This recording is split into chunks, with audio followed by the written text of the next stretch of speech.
Good morning. Today we are going to talk about 2-1 and 2-2 polynomial functions and their graphs. A power function is any function in the form of f of x equals ax raised to the n, where a and n are non-zero constant real numbers. In other words, a power function can have a coefficient, but it's x raised to some power with nothing else. So 3x squared, 10x to the 9th, those sort of things. It doesn't have anything added to it. It's just a x raised to a power. Do not confuse that with an exponential function, which is a number raised to an x. A polynomial function is a function in that form where the degree equals n, and remember your degree is your highest exponent,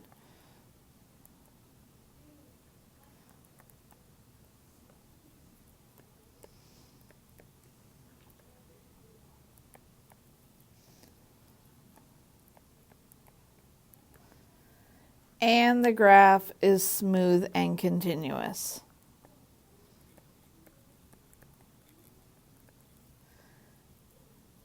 And what that means is I can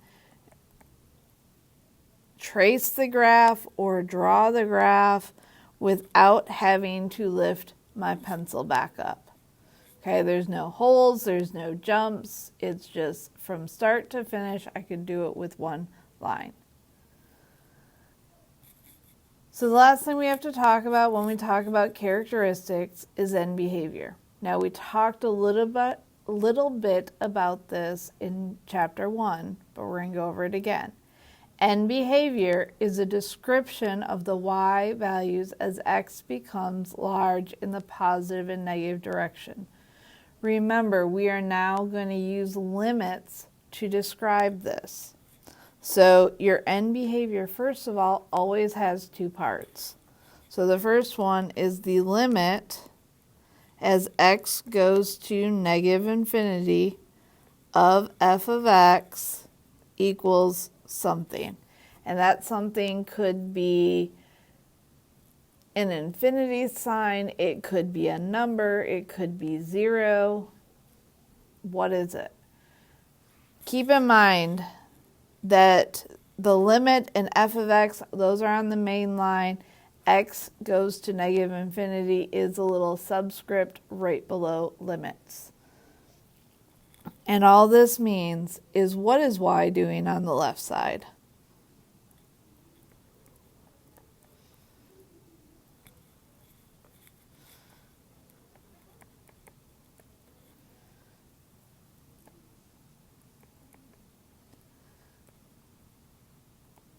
So if I took a picture, a little snapshot of it, what is it doing?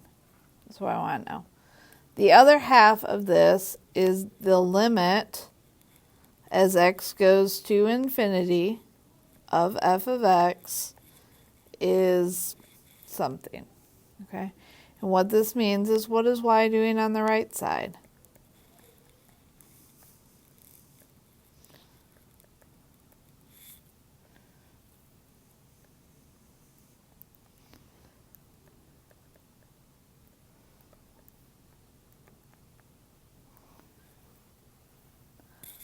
So let's take a look at two different types of degrees and their end behavior. If I look at this first graph, so A, both of them for A, I have an x to the third and an x to the fifth. Those are odd numbers, so these are odd degree graphs. Please do not confuse that with an odd function. These are just odd degree polynomials. So if I look at the first one, and I look at the left-hand side, and I want to know what this is doing. So that is the limit as x goes to negative infinity of f of x, and it's going down, so that is negative infinity. Then if I want to look at the right side, that's going to be the limit as x goes to infinity of f of x is positive infinity because it's going up. Let's look at a negative x to the fifth. So the left side is right here. So that is the limit as x goes to negative infinity of f of x is infinity. And if I look at the right side, so right here, the limit of as x goes to infinity of this function is negative infinity. So when I look at this, for odd degree functions, they are going different directions. One side goes up, the other side is pointing down. So my conclusion about the end behavior is they are always going in opposite directions.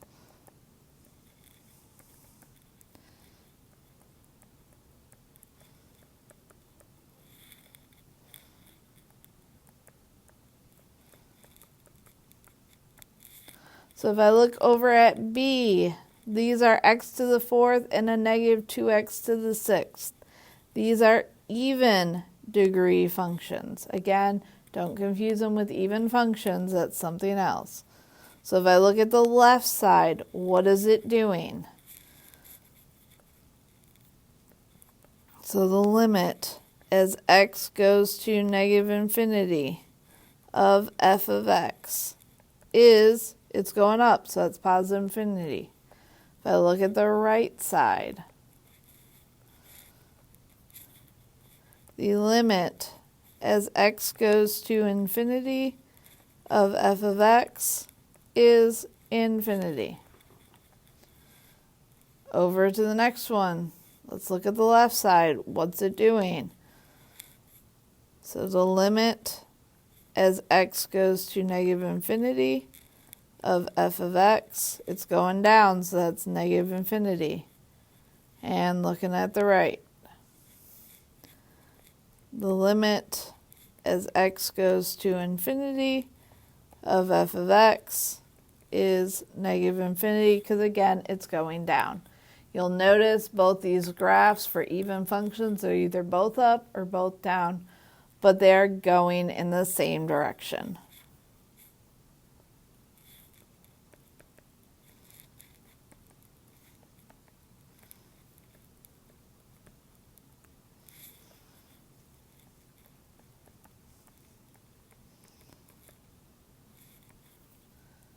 So let's take a look at zeros next. The zero of a polynomial function is the point on the graph where it crosses the x-axis. This can also be referred to as your x-intercept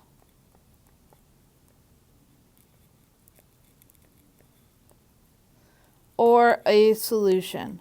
So there are many different ways I can ask this question. If I'm trying to find the zeros, I can say solve it. What's the solution?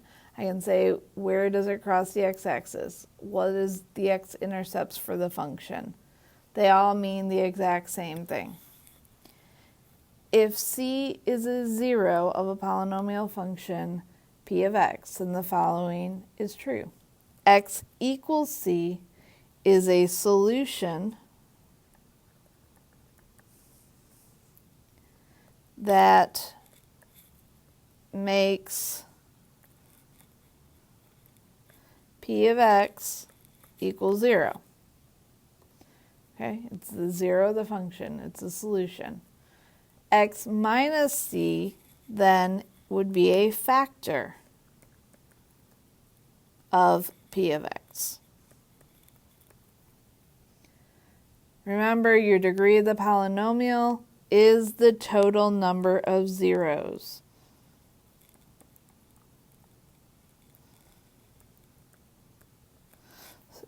So I'm not saying they have to be unique because we're going to talk about multiplicity right now. So degree equals the total number of zeros. That means I can, though, have repeats. So a root of p of x has a multiplicity of 1, if it just crosses the x-axis and keeps on going in its current path. A root of p of x has a multiplicity of 2 if it touches the x-axis and then turns around. So it boomerangs back. Think of a ball hitting a wall. You throw the ball at the wall and then it comes back. That's what happens with a multiplicity of 2. And the one we haven't talked about is a multiplicity of 3. And this is where it bends at the x-axis but continues going. So I want you to think of an x cubed graph. So something that has a multiplicity of 3 would look like this. It makes a little bend, but it keeps on going. So if I look at this function, that right there would tell me I have 3 zeros at that point. So let's review how to go from a 0 to a factor. So if I have a 0, that means x equals 3. But if I want it as a factor, my goal is to get this equal to 0. So how do I move the 3 to the other side? I subtract it. So a 0 at 3 is a factor of x minus 3. Negative 1, so it's x plus 1. You're changing the sign. 1/2. Okay, let's look at that. So if x equals 1/2, I gotta first get the 2 out of the denominator, so that becomes 2x equals 1, and then I subtract 1. So this would be 2x minus 1. So my denominator becomes my coefficient, and then I do what I did up above. I change the sign. So negative 2/3 is going to be 3x plus 2. 3/4 is 4x minus 3. And a 0 at 0 means it does have a 0 there. Therefore, we have to have a letter associated with it. Therefore, when you have a 0 at 0, the factor is just x, because it would be x minus 0, which is just x. So let's take a look at my graph and look at the different ways to write this. So if I have this point right here, as a 0, I would just write negative 2, and it bends. It hits the x-axis and turns back around. So I'm going to say this has an MO2, a multiplicity of 2. As a solution, I would write this as just x equals negative 2. As a factor, that is going to be x plus 2, but since there were 2 of them, it's squared. I come over here to this one. This one has a 0. It's 1. And it only happens once. It just keeps on going straight through. So I don't have to worrying about the multiplicity. As a solution, I would write that as x equals 1. As a factor, I would write that as x minus 1. So let's take a look at the next set of examples and go ahead and find the zeros, solutions, factors, and write it as an intercept. So if I look at A, I see that it is an x to the third. So that is telling me there are 3 zeros. So what the first thing you're going to do is put it in Desmos. Use Desmos, find the zeros that way. And in fact, this one does have 3 zeros. So I'm going to just divide my box into 3 parts.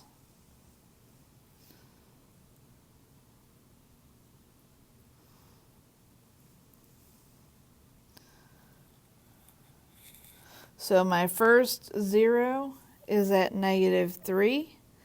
My second 0 was at 2. And I have a 0 at negative 1/4. So that 0 at negative 3 is going to be x equals negative 3. 2x equals 2, 1/4, x equals negative 1/4. As a factor, negative 3 is x plus 3. 2 will be x minus 2, and negative 1/4 will be 4x plus 1. As an x-intercept, these are just coordinate points, so it's negative 3, 0, 2, 0, and since it would be a graph, I'm going to put it as a decimal point, which is negative 0.250. You could go ahead and do that as a fraction there too. That is perfectly fine. So take a second, pause the video, plug B into Desmos, see how many zeros you can find.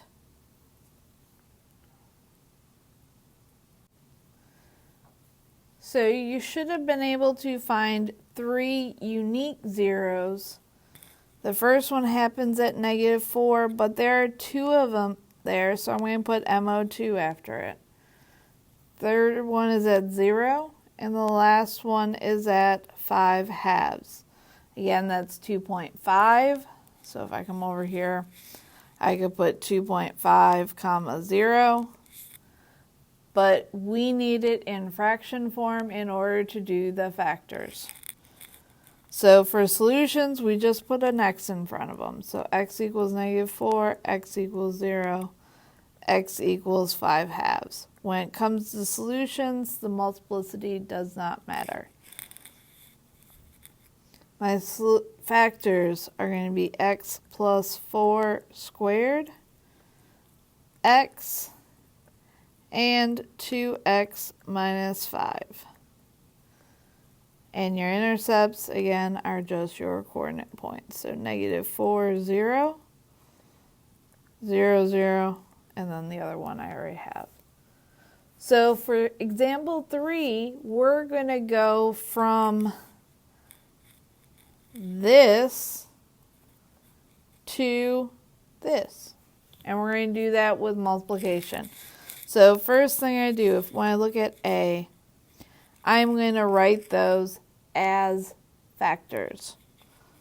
So it's going to be P of x equals negative 3 is x plus 3. 1/2 is 2x minus 1. And now I'm simply going to multiply those together. So I'm going to FOIL it out. I get 2x squared minus x plus 6x minus 3. So P of x equals 2x squared plus 5x minus 3. So let's take it up another step. B. Here you'll notice I have 3 zeros. So when I'm done, I should have an x cubed graph or function.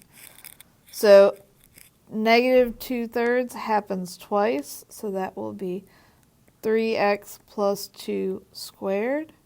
And then 4 just happens once.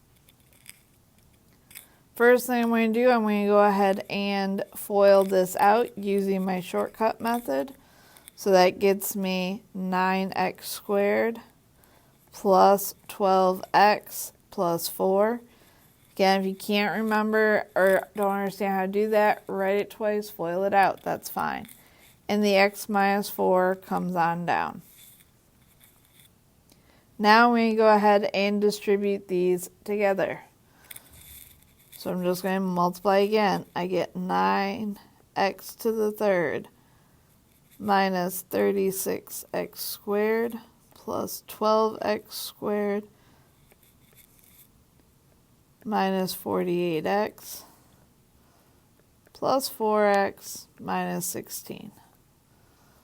So the answer is P of x equals 9x to the 3rd minus 24x squared minus 44x minus 16. if you don't like the distribute method, please remember in Unit 1, you could also use the box method to go ahead and multiply those out. Either way works.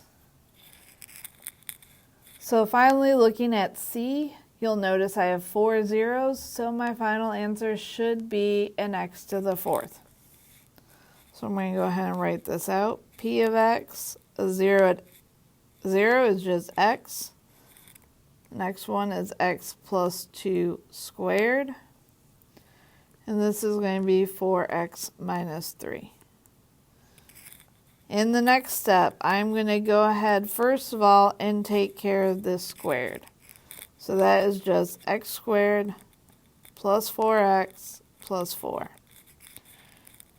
Now the next thing, I could bring both of the other things down and do a few more steps. But anytime I can multiply two things together to shorten my overall work, I'm going to do that. So I still have two things left. I have the x and the 4x minus 3. So I'm going to take the x and multiply those two together. So that gets me 4x squared minus 3x. Now I just have to multiply those two together. When I do, I get 4x to the 4th minus 3x squared, or cubed, plus 16x cubed minus 12x squared, plus 16x squared minus 12x. And the last step, as always, combine like terms. So I get 4x to the 4th plus 13x cubed plus 4x squared minus 12x. So from here, if you wanted to double check and make sure you did it right, go ahead and plug this into Desmos and make sure you get these zeros and you don't have extra ones. The last thing we need to talk about is extrema. Your local extrema are your critical points of a graph. Remember, these are our mins and our maxes. So our minimum points or maximum points. They could also be asymptotes, but we don't have those in polynomials, so we don't have to worry about them yet. A polynomial function p of x with a degree of n has at most n minus 1 local extrema.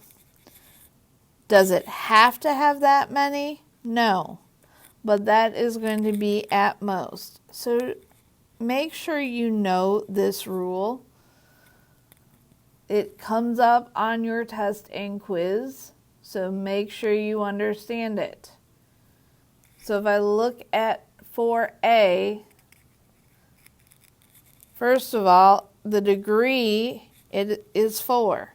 So it has 4 zeros. So the number of extrema it can have is 1 less than that, which is 3. Does it have to have 3? No, but it can. If I look at b, my degree, the highest exponent, is 5. That means for the number of extrema it can have will be 1 less than that, which is 4. Does it have to? No. So let's take everything that we have just done and put it together and do some graphs. So looking at this first graph, the first thing it asks for are zeros. I know this is an x to the 3rd graph, so I should have 3 zeros. Here is a 0, and here is a 0. This first 0 happens twice. So I have -1, which has an MO of 2, and I have 3. My y-intercept is where does it cross the y-axis. So that is the point right there. So that is the point 0, 3. Your extrema are your mins and your maxes. Well, here is a minimum.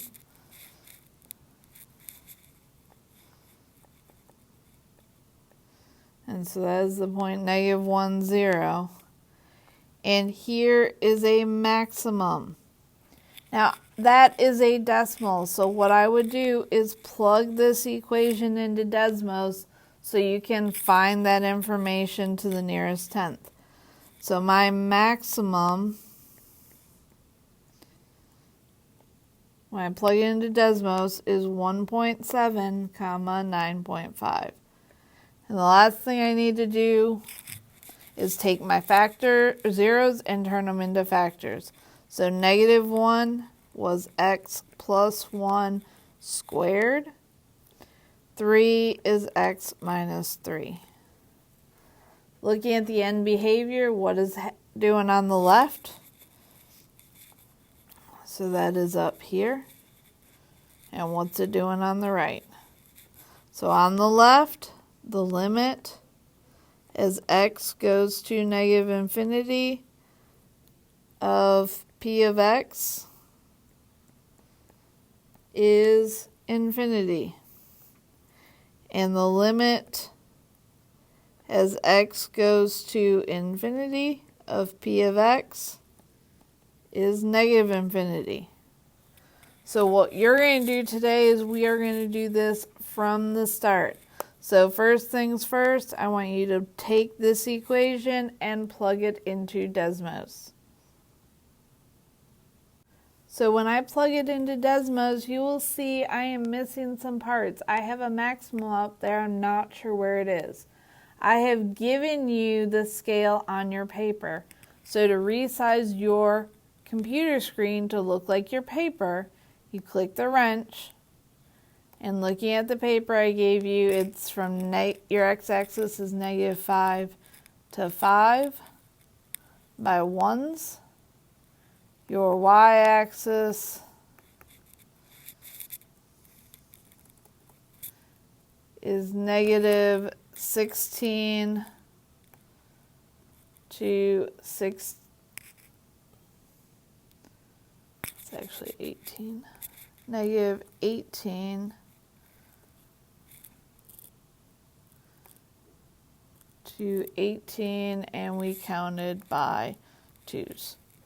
Now I have all the information I need, so we can locate our mins and our maxes and our zeros. So looking at this function, and once you click on the function, you can go through and click on all the gray dots, and it puts it on the screen for you so you don't have to hover. There is all your information. We're going to take this and we're going to go back to the worksheet. So looking at this, my zeros were at -4, 0, and 2. So I'm going to plot those. -4, 0, and 2. My y-intercept, if I have a 0 at 0, my y-intercept is also 0, which is already on my graph, so I don't have to worry about that. Factors, I'm going to plug that in. So it's x plus 4, x, and x minus 2. My extrema, I had a minimum. And to the nearest tenth, it was 1.1 and -5.1. And I had a maximum at -2.4 and 16.9. So I'm going to graph those points. So 1.1 and -5.1. So about right there. I had one at -2.4 and 16.9. So right there. I'm also going to write down my end behavior that I had on the graph.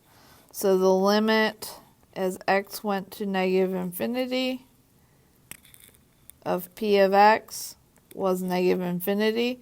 So I know it's going to start down and then go up. And the limit as x goes to infinity of p of x was infinity. So I know it's going to end going up. So from there, we just connect our dots going in the right direction.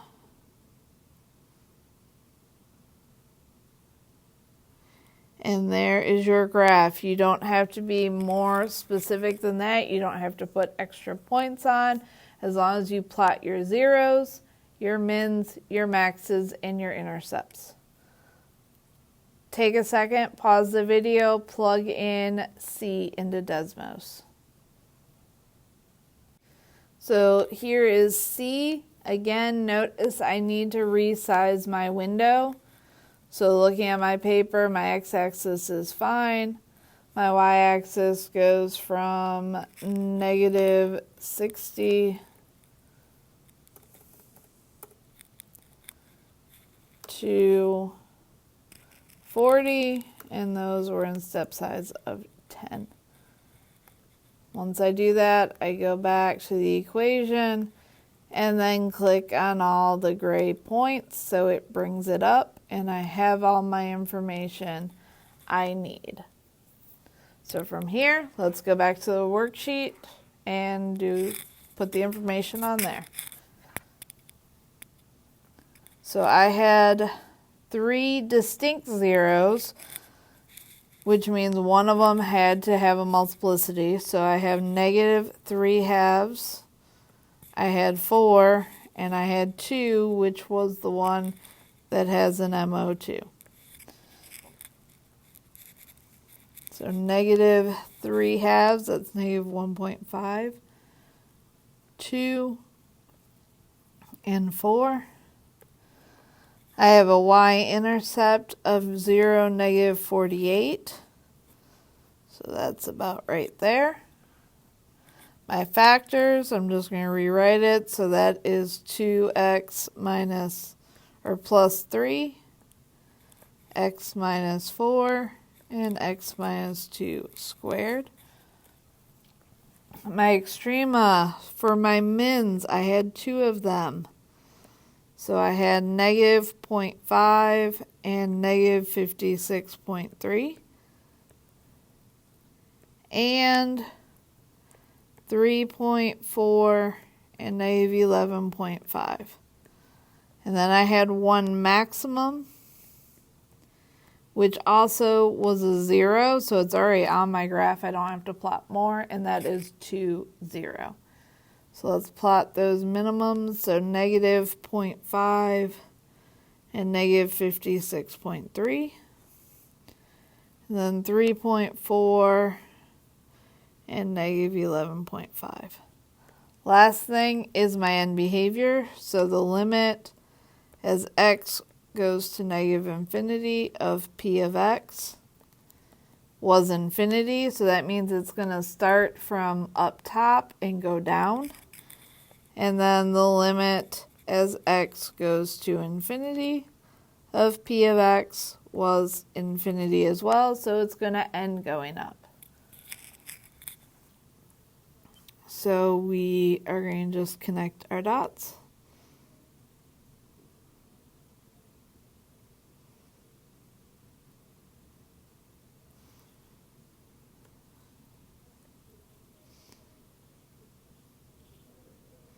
Okay, again, this doesn't have to be perfect. You just want to make sure you're going through what you need to go through. And there's your graph. As always, if you have any questions, please let me know.